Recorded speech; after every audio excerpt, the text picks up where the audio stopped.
And welcome to Tier List Tuesdays. We're doing something different. Big surprise.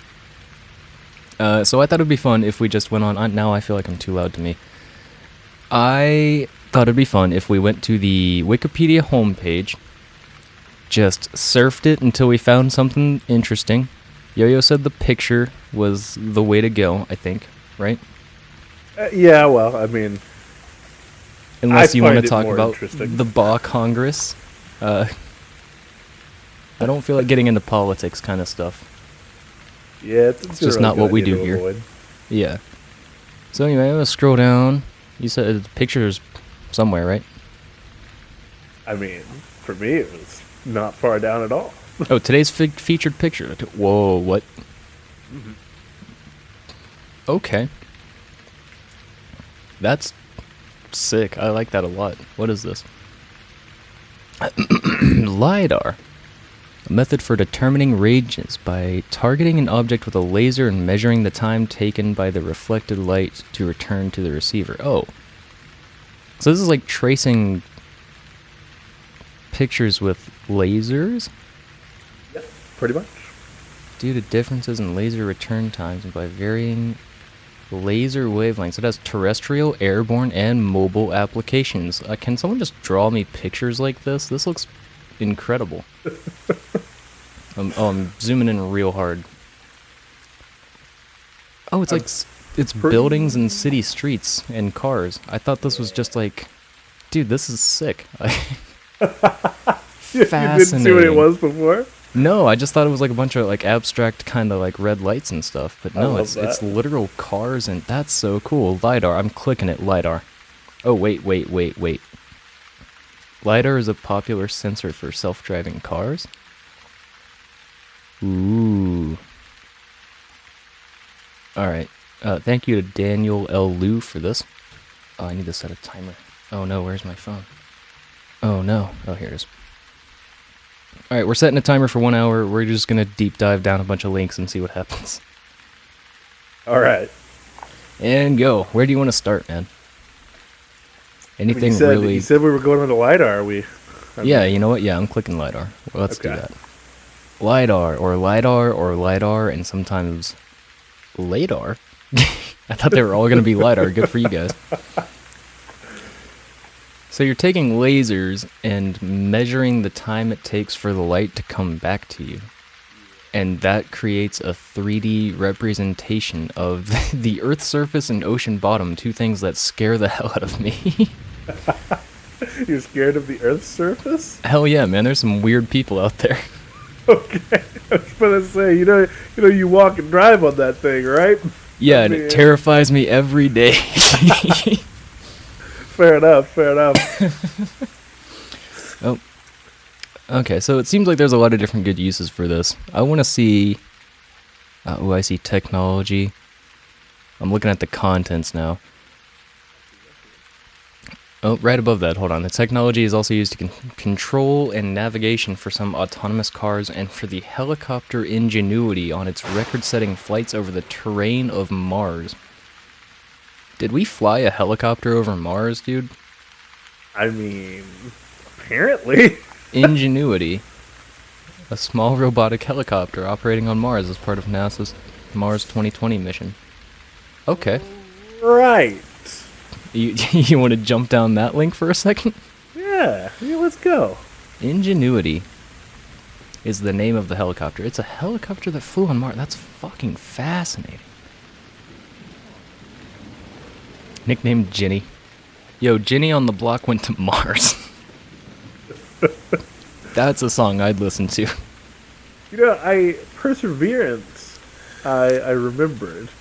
Yeah, Ingenuity, not so much. Didn't Perseverance, like, die? I hate saying it that way, but didn't it, like... like, it stopped running, right? Alright, and you know what?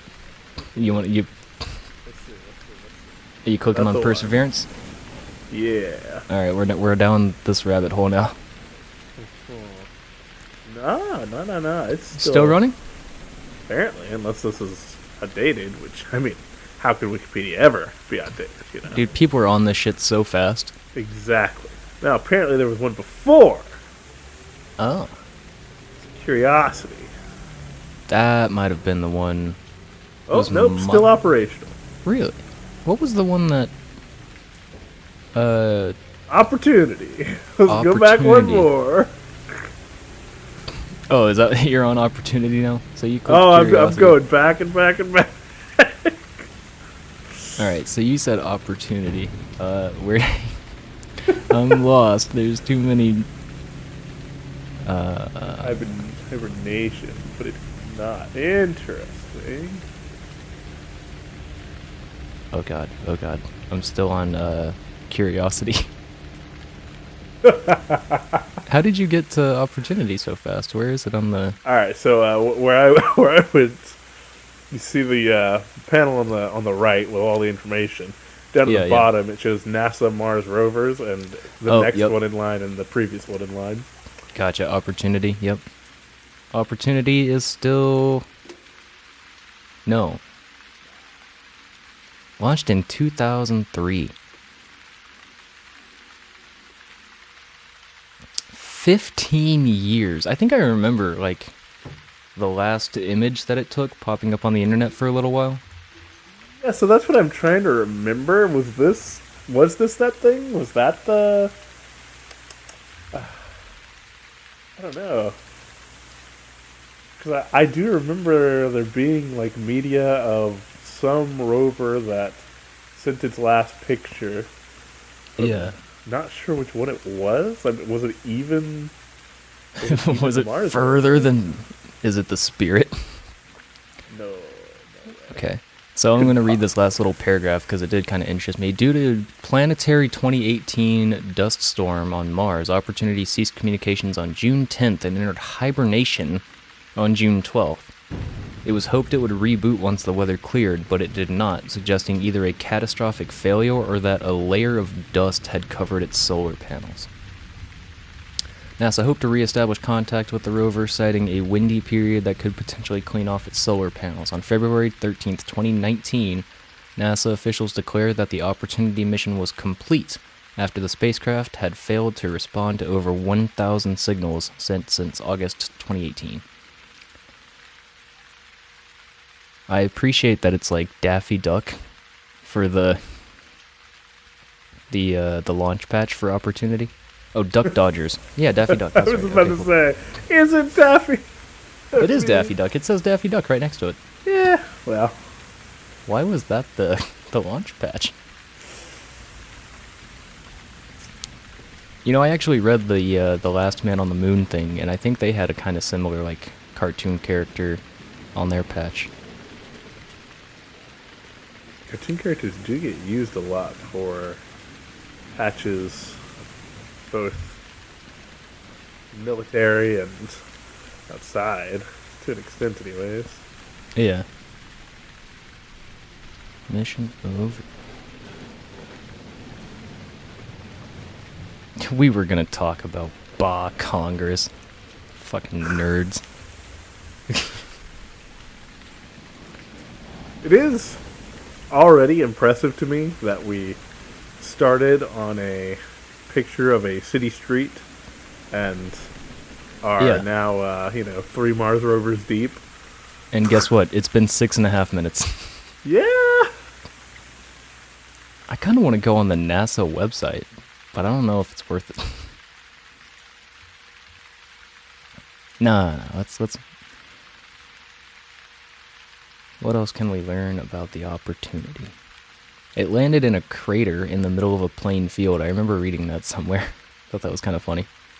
It's like it landed, from its initial landing by chance into an impact crater amidst an otherwise generally flat plain. Opportunity successfully investigated regolith and rock samples, so on and so forth. Just imagine this is like, okay guys, we're going to land in this very flat plain, and we're in a crater.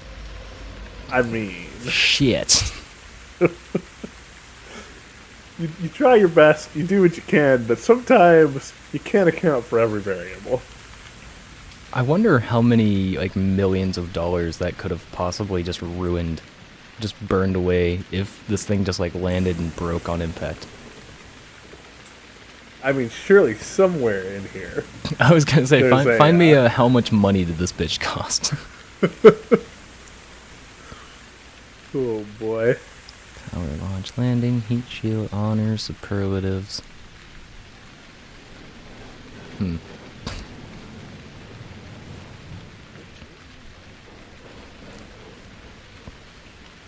Whoa. In December 2014, NASA reported that Opportunity was suffering from quote-unquote amnesia events in which the rover failed to write data to non-volatile memory. The hardware failure was believed due to an age-related fault in one of the rover's 7 memory banks. As a result, NASA had aimed to force the rover software to ignore the failed memory bank. Amnesia events continued to occur, however, which eventually resulted in the vehicle resets. In light of this, on Sol 4027, May 23, 2015, the rover was configured to operate in RAM-only mode, completely avoiding the use of non-volatile memory for storage. What an incredible backup plan. How do you manage to change and configure a Mars rover to operate in RAM-only mode while it's on Mars and you're in, Washington, D.C. or whatever? Houston, excuse me. I assume some sort of satellite signal arrays. Yeah, see, science ain't my thing. Oh, that's a cool looking picture right there. Mars' dust storm, optical depth tau, from May to September 2018. That's a fascinating picture. Oh, wait. Oh, it's a video. Show me more. Yeah, colorful stuff. Oh, damn, this does look pretty intense. That's like a planet-wide storm. That's incredible. Yeah. Oh, that was fascinating. Oh, let's see. Energy production per... I cannot talk. Opportunity solar array energy production per sol during the 2018 dust storm. From May 8th, it was at 667 watt-hours of power, and from June 10th, it was 22. So it kind of stopped doing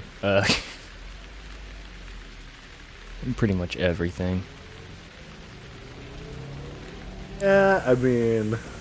During the next 2 decades, NASA will continue to conduct missions with other spacecraft to address whether life ever arose on Mars. Oh, that's... I thought they were going to say they were going to keep trying to get the rover to work. No, they've already given up on that completely. Yeah. But, so, I mean, can't really blame them. I do see there is a link to water on Mars. I do find that pretty... It's right above design and construction. Alright. Water on Mars. For Doctor Who special, see The Waters of Mars. For the music group, see Water on Mars Band.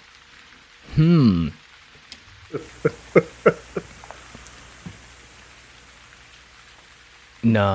it'll be okay. That's what I thought. It's mostly ice. Some vapor. Yeah. Mm-hmm. At its north polar ice cap. Excuse me. Interesting. What you got?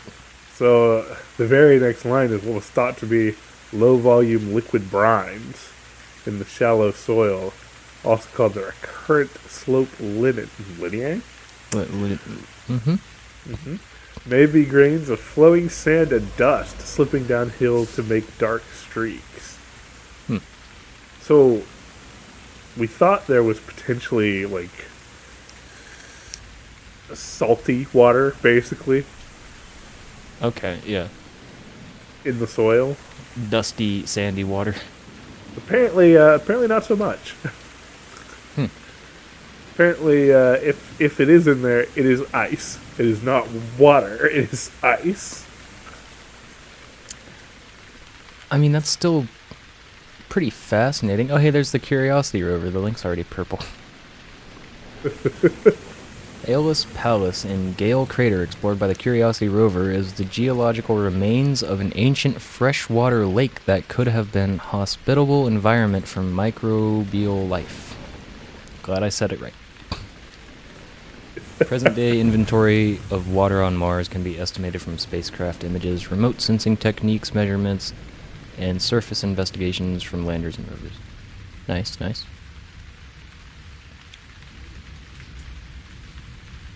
So, do you think at one point, like, Mars just kind of looked like Earth? Because I have a feeling that it would be more like, you know, it has to be a colder environment, right? At one point in time, it wasn't. Okay, yeah. So there was a possibility of it, but probably not quite as much of a chance as there is now? Oh. No, the other way around. There's more likely to be water in the past. Yes. And apparently there was, is what this is saying. There totally, in fact, was like a lot of water, similar to there is on Earth, which makes a lot of sense. Now, when you said looks like Earth, my immediate reaction was no, absolutely not, because when I think about Earth, I think about blue and green. Yeah. And it's not going to be green because there were no plants. At least that we know of, I guess, because... Right. You know, we haven't found any evidence of that. There's, I don't know, unless... I'm not super up to date on this stuff, but there was only been talk of, like, bacteria, microbes, stuff in, soil or ice or clouds, so on and such forth. Mm-hmm. Being the only life, and no signs of life besides that. And if there had been... Oh, God. I clicked a plant life, animal life, so on and such forth, it would be much more evident, I would think. Maybe not, but... Ooh, hold on. Oh, no. So I went down to C also. I was just kind of scrolling as you talked. I see colonization of Mars, proposed concepts for the human colonization of the planet. Yes. I want to go to that. Can we go to that? Oh, yeah, let's go. Ooh, I have been interested in such thing many times in the past. Oh, yeah, let's see if Wikipedia can bring us any new information. Most all of this will be new to me.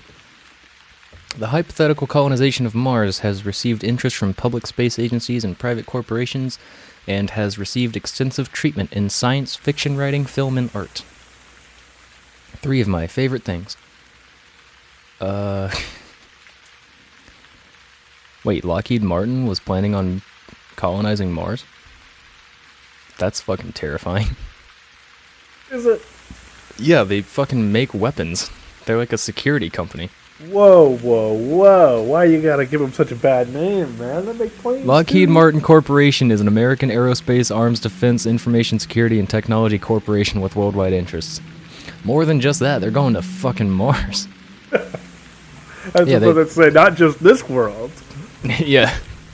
I'll move my mic real quick so I can get a little closer to my screen. Okay. Boeing also is kind of a strange one, but it's also, they're rockets and planes and shit, so I guess it kind of makes sense. I was about to say, just more planes. Alright, I want to go to survivability. 2.6. Plants and animals cannot survive the ambient conditions of the surface of Mars. Hey, we learned something today. Some extremophile organisms... What is extremophile? Able to live in... Okay, an organism that can live in extreme environments. Got it. Yeah, it's... Okay, so some things possibly could live there. But it would be kind of difficult to find that out unless we're, like, sending these extremophile organisms to Mars, which we probably could. That's kind of the issue. It's like we've simulated it. We've put them in similar conditions. We haven't actually brought them there. And chances are, even if they could exist, we wouldn't want them to, because they're generally speaking like really obscure, like bacteria that live on salt vents all the way down to the bottom of the ocean that eat salt and turn salt into energy, which is just like, okay, what benefit would that be? Also, yeah. So if people can't live on there, then what's the idea? Oh, by the way, I did know a Martian day, or sol, is very close to Earth's. 24 hours, 39 minutes, and 35.244 seconds. I learned that from The Martian, which is a great book. Movie's pretty good, too. I never watched the movie. I can recommend. To be honest. Okay. I mean, it's Matt Damon. What could go wrong, you know? So basically, colonization efforts are always based upon, like, domes, biodomes, things like that, where you just have basically a city in a bubble. Mm-hmm. I mean, yeah, because that's what NASA does today. Even I think the tents that they use for like space flight and stuff are usually dome shaped or rounded in some way. There's probably a reason for that, but we'll find it. I was about to say, I don't know it off the top of my head. The existing record for the longest consecutive spaceflight is 438 days by cosmonaut, please pronounce this right, Valery Polyakov. And the most accrued time in space is 878 days. God bless you guys. Longest time spent outside the protection of the Earth's Van Allen radiation belt is 12 days. It would be 1,100 days to journey to Mars and back. So we're not even close. Well, I guess 878 days is pretty close to 1,100 in relative terms, but... Well, that's assuming we want to come back. yeah, that's... Well... And the whole point is to not, right? I mean, I suppose so. Yeah, that's an excellent point. I mean, if you half that down to, just 550 days... That's not as bad, but then, you have to find the people who are going to be willing to... I'm sure there's plenty of people that would be willing to just leave life forever and just try to live on Mars, and if you don't, fuck it. I mean, the problem is it's not a cheap undertaking. These people are going to have to be, trained to use very, very expensive equipment, so on and such forth, so it's not going to be like they just pick... a random, 50 people off the streets, anyone that just happens to want to go. Yeah. Although that would be pretty funny, and I would watch the show that they made while they were up there. It's just like some club promoter that's like, yo, go to Mars, handing out flyers. The difference in gravity may negatively affect human health by weakening bones and muscles. Yeah. It's also a risk of osteoporosis and cardiovascular problems. So why do we want to go to Mars? That's where I'm kind of... I understand it's the closest to Earth and stuff like that, and, if we go to, like, Venus, we'd probably get burned up and it'd be too small and we'd cause a bunch of problems. I don't know. But it is fascinating, like, why... Are we looking for other planets to consider? So, theoretically speaking... There is a finite amount of space and a finite amount of resources on Earth. Right. And we are using them. Fast. Pretty much, yeah. We're doing what we can to do things efficiently to an extent. And, try to get better at utilizing those resources and renewing those resources. But at the same time, space is something that there is nothing we can possibly really do anything about. I mean, the atmosphere goes out to a certain point, and you can't really go beyond that. And if you go up to a certain point, then the rotation of the Earth starts to become a problem. You can literally have huge issues with that just with like a skyscraper. So yeah, it's not like we could just build out and out and out from Earth. So considering Mars, just because it's the only planet nearby that is even remotely close to being habitable. I feel like the best option, and this is never gonna work, so Bezos or Musk or whoever, don't listen to me. They were. If we just took the yeah, you're right. I got nothing to worry about. The hypothetical best scenario would be to, like, use up the rest of the resources we have on Earth to get people off the planet, right? Because then we would have as much resources and technology to go with us, and then we just go and look for another place to live. I think that's kind of like the whole, like, what is it, like Alpha Centauri or whatever it is? Where it's like, everyone just fuck Earth, leave, go start everything on a new planet. Problem is, right now we don't have anywhere near the technology to make that possible, and if we were able to stuff all the resources and technology and people into a ship and just leave Earth behind, we would all die before we found another place to live, because they are not close. I mean, yeah. That's the idea. Just die in space, who cares? Yeah, I was about to say, was that the goal all along? Just go ahead and put a stop to the human race before they break too much stuff. Yeah, perfect. Oh, here's a quote. Mars is not an easy place to visit with existing technology and without a substantial investment of resources. Yeah. Yeah. Ooh, I see something called High Seas. Hawaii Space Exploration, Analog, and Simulation. Researchers have developed a Martian simulation called High Seas that places scientists in a simulated Martian laboratory to study the psychological effects of isolation, repetitive tasks, and living in close quarters with other scientists for up to a year at a time. This is the kind of stuff I'm interested in. Computer programs are being developed to assist crews with personal and interpersonal issues in absence of direct communication with professionals on Earth. Current suggestions for Mars exploration and colonization are to select individuals who have passed psychological screenings. Psychosocial sessions are for the return home and are also suggested in order to reorient people to society. You think you'd forget what the rules are, like the laws of your country, if you went to another planet for a year? Okay, I'm not gonna lie to you. Would you know how to drive when you came back? Like, would you lose that? You would be rusty, and it would take some time to pick back up on it. But the thing that really surprisingly goes quick is your social conditioning. Oh, yeah. Yeah, because you're not around people.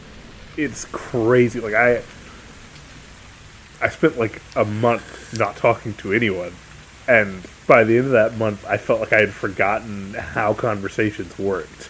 Yeah. I mean, it was a similar thing with like when people who were in quarantine for a long time for COVID, you know, you come back and you're just like, words, how, what, you know? Yes, and like the most basic form of communication is storytelling. Mm-hmm. But the people that were in quarantine don't have any stories to tell. Come on. Yeah, I guess if you're in space, you at least got that going for you.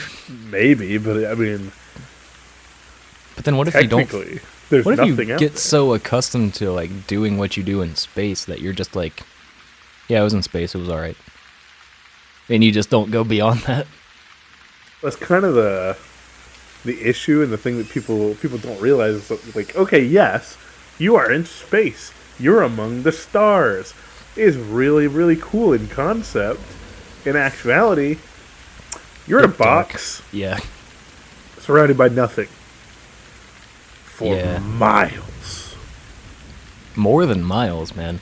Oh, I don't look. I mean, you can't comprehend more than miles. I can't go ahead and tell you like, oh yeah, no, you're 12 Texases away from whatever.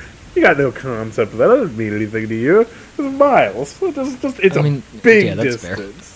It's like being out on a cruise ship, except it's not a cruise ship. There's no possible way to do anything. You can't like go and talk to people. You've got the 6 people or whatever that you live with, and that's it. Can't go meet your buddies for drinks. Exactly. It's not happening. I'm kind of curious what's under the psychological screenings Wikipedia page. It's a hard left, and I apologize, but I'm curious. Psychological screenings, alrighty. Or I guess psychiatric assessment is what it says now. Or psychological screening. I just read the top, you know? Process of gathering information about a person within a psychiatric service with the purpose of making a diagnosis. Yeah, that's pretty... Now, this is going to be a weird one, but do you think there's anything in this Wikipedia page about space?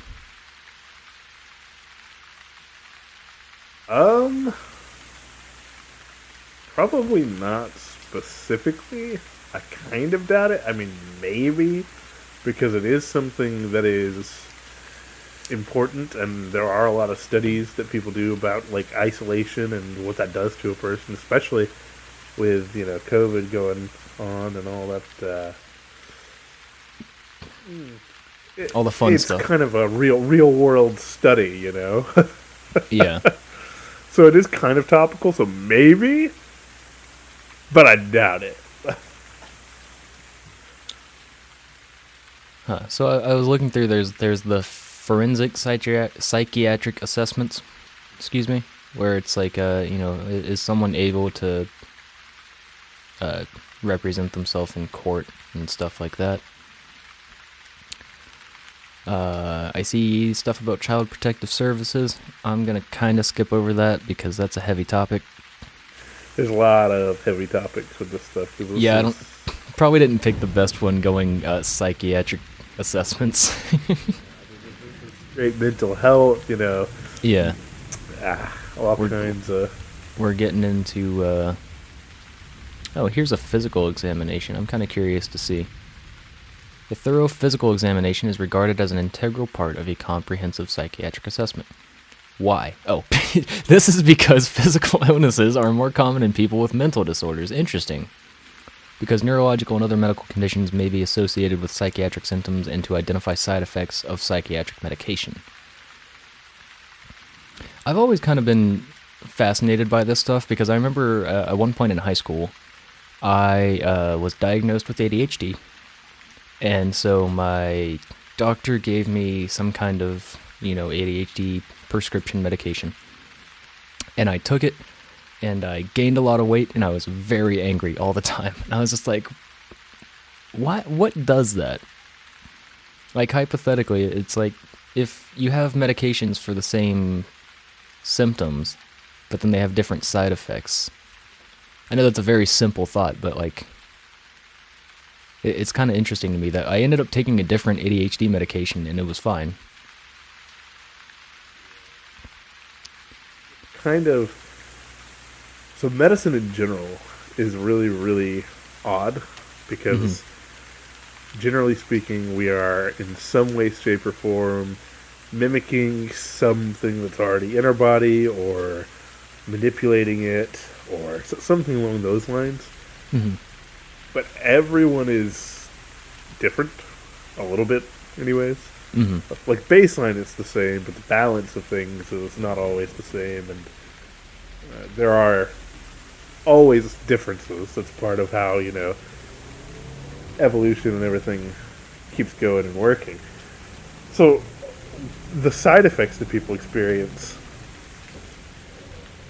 that's why it gets really weird, because you can have 1,000 people take the same medicine, and 300 of them will report that they get headaches, and then like 150 will say that they had stomach problems, and then there'll be like 50 for high blood pressure, 20 something that say that it makes their skin itch, and like 5 or so that just like random like fevers, hot flashes, and it's all over the place. Yeah. Meanwhile, the medicine's just supposed to like make you happy. Like yes, and that's exactly the stuff where I get really nervous about taking medicines, and I try not to take any medicines that I don't feel like I absolutely have to. Mm-hmm. But any medicine that you do have to, it's super duper important that you are very aware of how it's affecting you. Yeah. And if it's making you overweight and angry, it's probably does need to be changed. Yeah. And that was the thing. That lasted like a week before I was like, "Hey, bro, this ain't right." Like, yeah. So, I hate doing this.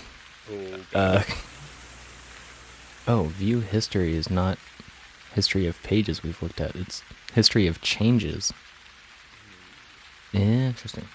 I thought it was like, the stuff we've already gone through. Unsurprisingly, Wikipedia does not care what order we search through their gigantic lexicon. Yeah, it's kind of beautiful in its own right for that, man. Like, you can... what did we start with? Crazy picture of, like, lasers outlining cars and buildings?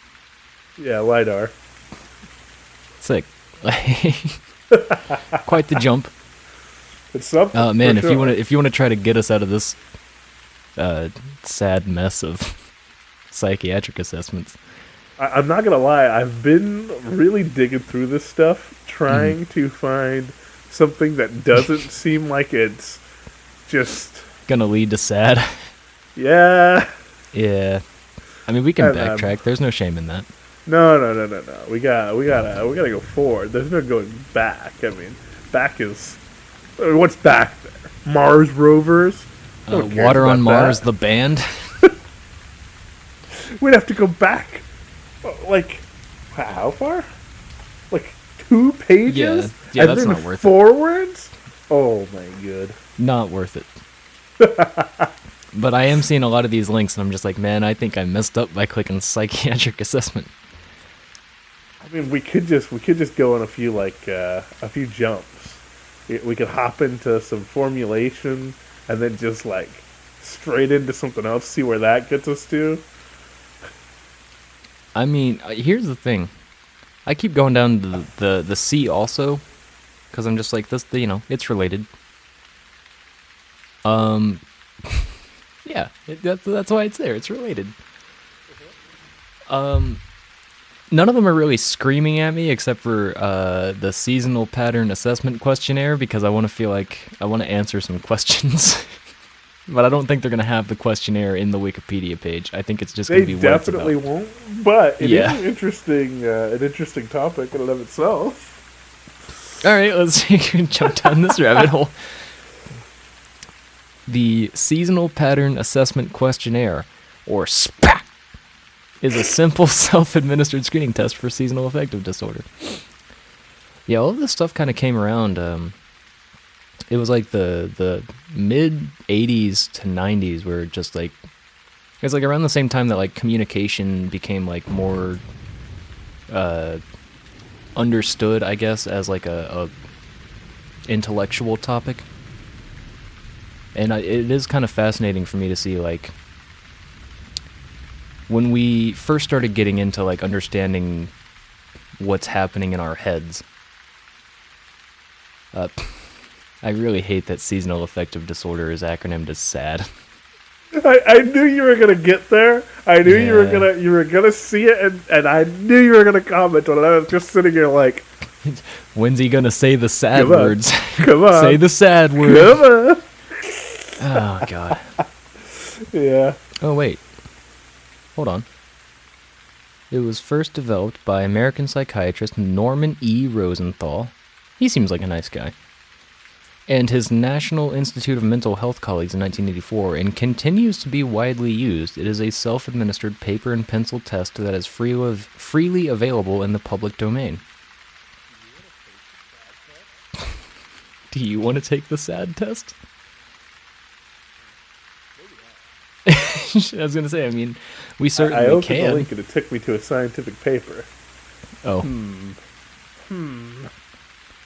Seasonal I opened the wrong link. Maybe I'm a fool. Did you click the 2 next to where it says the SPAC can be downloaded? No.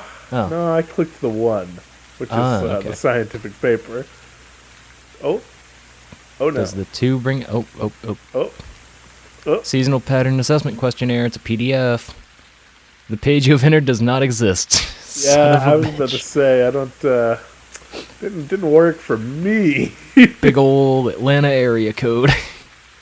Let me just see, nice, You just gonna Google it?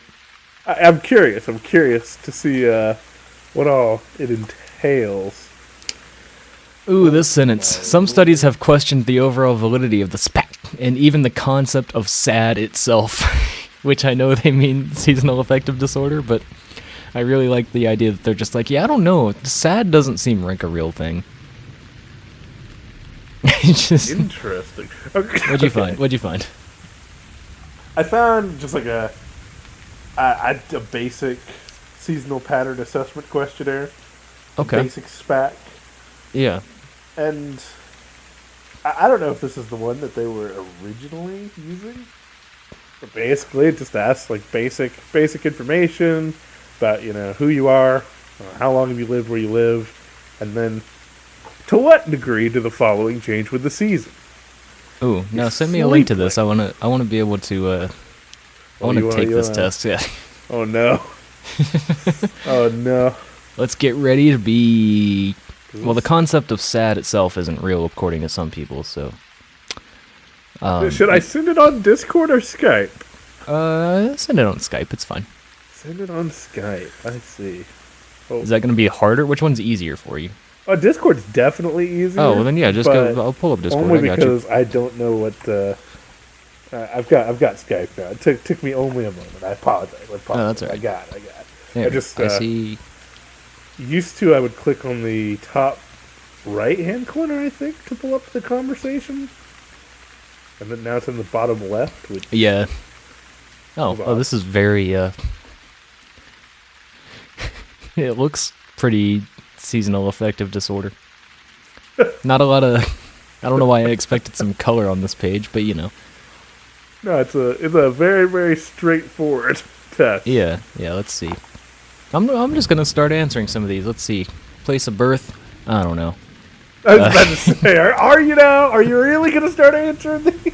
Current weight, probably like 190 something. Last time I weighed myself, it was 192. Let's see. 4 more years post high school. Hell yeah. Occupation. Fucking nerd. How many years have you lived in this climatic area? Climatic, excuse me. That's kind of like saying how long have you lived basically in the state that you live in, right? Or I mean, in your yes. It is asking like climate, literal, like weather. Yes. Because that would affect, if you moved somewhere where it just like rained constantly, or it's like always nighttime, like in Alaska or at certain places. Okay, yeah. First 10 questions, easy. The purpose of this form is to find out how your mood and behavior change over time. Please fill in all relevant circles. We are interested in your experience and not others you may have observed. Oh, how much does stuff change within the seasons? That's all pretty much the same. I work in a freezer. Like... That's kind of... I looked at all of this and I was like, well, I mean... I have blackout curtains. I stay inside 90% of the time. Does the sun come up later? I don't know. Maybe.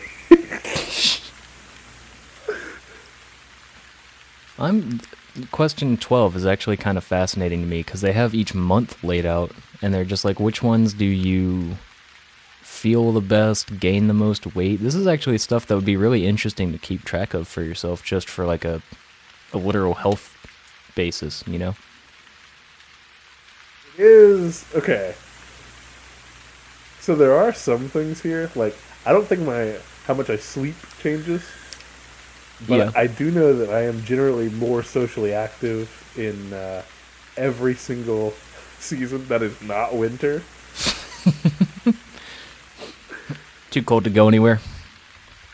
Well, too cold to go anywhere, and like people don't want to do things, and if they do, it's just like hang out inside, No, yeah.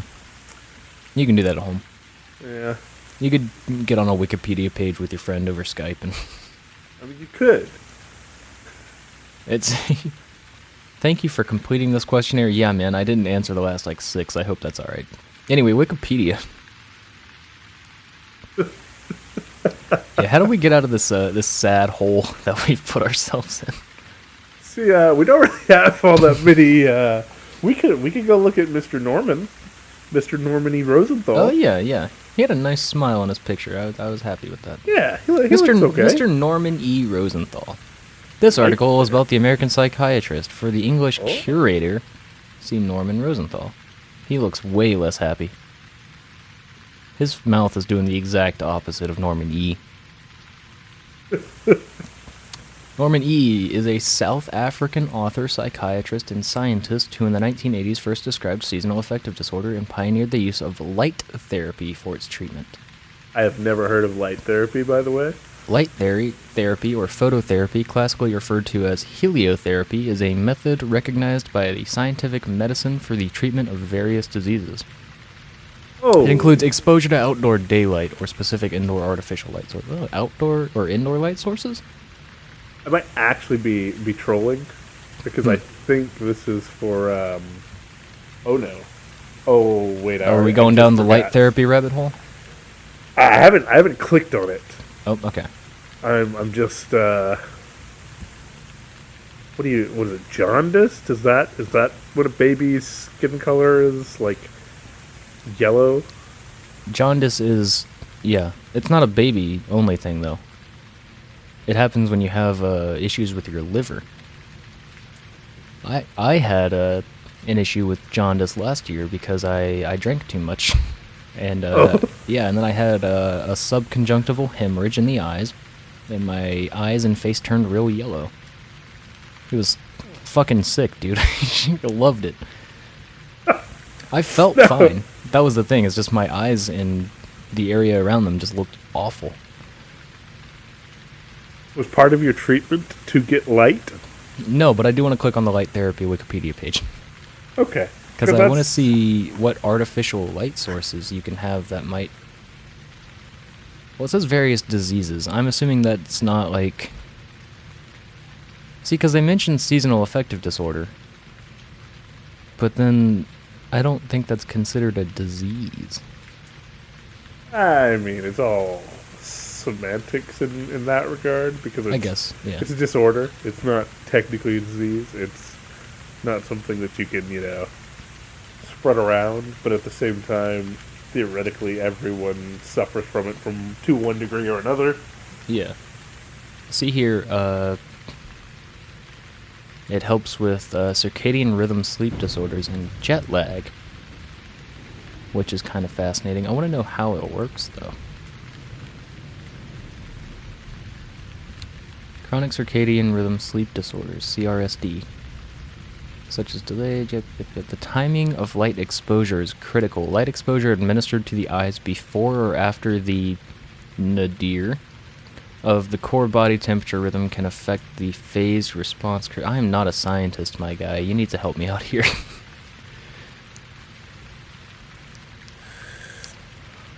Some users have reported success with lights that turn on shortly before awakening, called dawn simulation. That's kind of fascinating. Evening use is recommended for people with advanced sleep phase disorder. Some, but not all, totally blind people whose retina are intact but may benefit from light therapy. What? Are you mean to tell me that we can fucking help with blindness by... Fascinating. Okay, maybe I'm not grabbing that correctly, but... Bro, I want a dawn simulation light. I clicked on dawn simulation, I'm sorry. This just looks like something I want to buy. No, for real, it's like... Rather than just turning on your lights, it's like a very gradual... The light starts to come on. There are a lot of lights on the market now that strive to emulate natural light as opposed to being the pure white light, and generally they work a lot better for places that don't have to be like super brightly lit. Mm-hmm. Some people like it a lot. Some people like the cleaner white light more, but oh yeah, it is a lot better for your eye stress. I'm looking at this like I ever turn on the lights anywhere that I go in my house. I'm not even kidding. right before we started recording this, I grabbed a drink from my fridge and I just walked through the dark. I was like, I don't need it. We're good. Yeah. I was sitting here with 4 bright white lights in my ceiling fan, and then a soft natural light over there in the lamp in the corner that I just haven't turned off recently. Yeah, I'm gonna be real with you. I've got my brother's crazy flashing Twitch stream station over there. It's not flashing, it's just going through colors pretty fast. And then I've got 2 little like soft lights behind my computer, and that's about it. Like I'm sitting in the dark. And I feel no shame. It's nice. I mean, I sometimes struggle like playing games in the dark because the like flashing bright colors really kind of wear on my eyes. So I generally try to keep the light on whenever I'm, watching a movie or playing a game or something. Just takes a little bit of that stress off my eyes. Yeah. Yeah, that's a good move actually. Yeah, can I just buy this on Amazon? Hold up. If I just Google dawn simulation lights, am I gonna get something? Dawn simulation alarm clock. Don't you dare do this to me. Oh god, okay, some of them are kind of expensive, but that actually looks really pretty.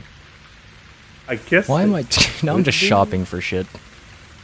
They could be expensive, but at the same time, there's no reason that they would need to be, because, like, I mean, I spent like 20-something bucks for a light bulb that can do like 1 trillion different colors, and one of them is a soft natural light, and I could set it to change on a timer. So like, yeah, the first one I saw was like $130. I was just like, meh. I'm looking at these like I'm ever going to buy one. Like I ever sit outside of the dark in my room. Well, if you bought this, you'd have no choice. They'd do it for you. Yeah, true. It'd be daytime whether I liked it or not. Well, some of them are expensive. That's crazy. Yeah. Bruh, Urban Outfitters has one. What do they fucking sell? Can we look up the Wikipedia page for Urban Outfitters? Sure, man. Thanks, man. We're almost out of time, but it'll be okay. Yeah. We're approaching that critical point. Lifestyle Retail Corporation. Ooh. Lifestyle retail, huh? Lifestyle retail. You know what? Let's click on lifestyle. Because I am curious. Like, what does that define itself But as? this isn't even taking it to lifestyle. It's taking us to lifestyle brand. That's fine. I'm cool with that. A brand that attempts to embody the values, aspirations, interests, attitudes, or opinions of a group of... I can't read. A group or culture for marketing purposes. Oh, there's a psychology section. This will be the last thing. The aspect is defined as the effect or influence a brand may have upon an organization and its consumers. And then it lists a reference. For example, Whole Foods can affect a consumer by going the extra mile to offer organic foods and products. Okay, so are lifestyle brands fit to a certain group of people. And then the group of people likes the brand because it fits what they enjoy or relate to or are accustomed to. I mean, pretty much. But it doesn't mean anything. The problem is that it creates well, I guess it's not really a problem. It creates a culture and an exclusivity, and creates other people that also, participate in that same lifestyle, and therefore consume that same brand, that same lifestyle brand, are similar to you, and you are, you fit in together. Mm-hmm. I don't know. You go do a lot of like social psychology stuff with it. Yeah. As we're wrapping this up here, I'm gonna go ahead and put on our list over here, LiDAR, because that's where we started. Man, what did we learn? LiDAR is fascinating. I really am probably going to look a little bit more into that because it is just kind of an interesting way. It looks very like artistic, which I can appreciate. You know. Maybe yeah. I'll start making my own LiDAR art. Who knows? Astronauts are very lonely. Urban Outfitters sells a nightlight that rises with the sun. You know, the more you talk, the less excited I am about what we learned here today. Well, what did you learn today that was exciting to you? I mean, all the Mars mission stuff was fascinating. Yeah, I was about to say, you kind of skipped over the whole... yeah, kind of the whole point. The whole Mars arc, which was a large portion of our expedition. I was trying to think of the funny ones first, and then, you know... Fair enough.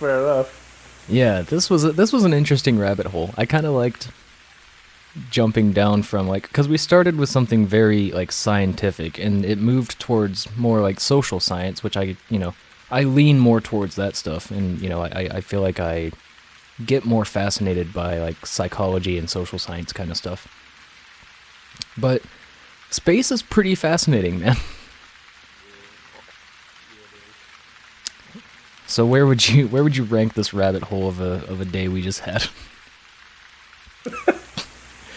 That was honest to God, that was pretty educational, pretty enticing. We learned stuff that is very real world and stuff that is very really out of our world. It's been a lot better than I initially thought it was going to. Okay, I'll take that. Yeah. So I'm thinking B. Okay. Because we did have a really long stint of just, like, Mars, basically. Mm. Which was interesting, but it could have been a little bit more variety there. Okay, yeah. And then taking that deep dive into, you know, like... sad. Psychological assessment. Yeah. And, you know, sad. Sad's a pretty... I mean, that... I don't know, like, that kind of stuff fascinates me because I do think it's important to... It's very applicable. Yeah, it's very important, I think, to just keep a mental check on yourself. Almost daily, I'd say. Like, at least once a week, I kind of sit down and give myself, like, a good reality check of just, like, where am I right now? And, you know, what could be better or worse? And, you know, in a weird way, it is kind of like we're giving ourselves our own little psychological assessments, you know? And as we do kind of have to struggle to stay indoors for, you know, COVID hopefully wrapping up soon. Jesus Christ, you've been here too long. You know, keep in touch with yourself. That's kind of what I'm trying to say. And things could always be much worse. We could be like 20 Texases away from all of our friends and family. And if you're an astronaut out there, good for you, man. Keep it up. Proud of you. You got an important job. You're doing good work, sir. You're doing good work. If you're a rover out there, you're doing great, too. That's true. Although, I don't know how they would get this message. But if they did... Yeah. Proud of you. Proud of you, too. Yeah. Alright, I'm going to put it right in the middle of B. The LiDAR episode. Boom. And now the more we you know, kind of jump down these stupid rabbit holes, maybe we'll find some really, really fascinating information that we've never known before, and yeah, this will build up to be something really cool, I promise. Bear with me, Yo-Yo, it's gonna be good. Well, that was one thing with this episode. We kind of ended up running down a bunch of rabbit holes that I'm somewhat familiar with. Like, I'm sure if I read into it, I've got tons and tons and tons more to learn about it, but basically, like, almost every single topic we hit, I was like, oh, yeah, I know about this. Oh, well, you're a smart guy, man, that's all it is. You know what you're doing. Well, but I hope maybe we should have done our Ba Congress run instead. Because I tell you, I don't know anything about Yugoslavia. Not even the first thing. Yeah, we could have just clicked on Yugoslavia from there and just learned a whole lot about their culture or something. We'll learn as we go. Next time. Yeah, next time. Depending on what the first Wikipedia article is. Yeah, I was just afraid I wouldn't have anything to talk about if we immediately dove into something I knew nothing about. It'll be okay. We'll figure it out for next time. Whereas the picture, I was like, oh. Yeah, the picture was pretty cool. Yeah, I was like, that's. You heard my initial reaction to that. That was cool. Yeah. If nothing else, I was like, it's pink. I like pink. Yeah, it's all the cool colors. It's pink and a little bit of black and a little bit of red and a little bit of blue. I think. I don't remember. Yep. Yep, that's exactly right, sir. All right, sick. Well, I hope you guys enjoyed our weird little rabbit hole session that we had here. If you like this, we'll try to keep it going. And if you don't like it, we'll do something else next time, maybe. Who knows? I was about to say, don't promise. Don't promise. Yeah, I'm not promising nothing. Anyways. Yeah, we might not. But it was a fun little change of pace for us, and that's what we need. Yeah. Anyway, go subscribe, like, dislike, do whatever you feel like is right for this video. If you like our channel, subscribe. Go check out our social medias. I just released an album. Go check that out. It's on all the streaming services. Whoopee. It's dinky keyboard music, but I'm actually very, very proud of it. Anything I forgot to add, man? I think that just about covers it. All right. Y'all take care, and happy Tuesday. Happy Tuesday, everybody.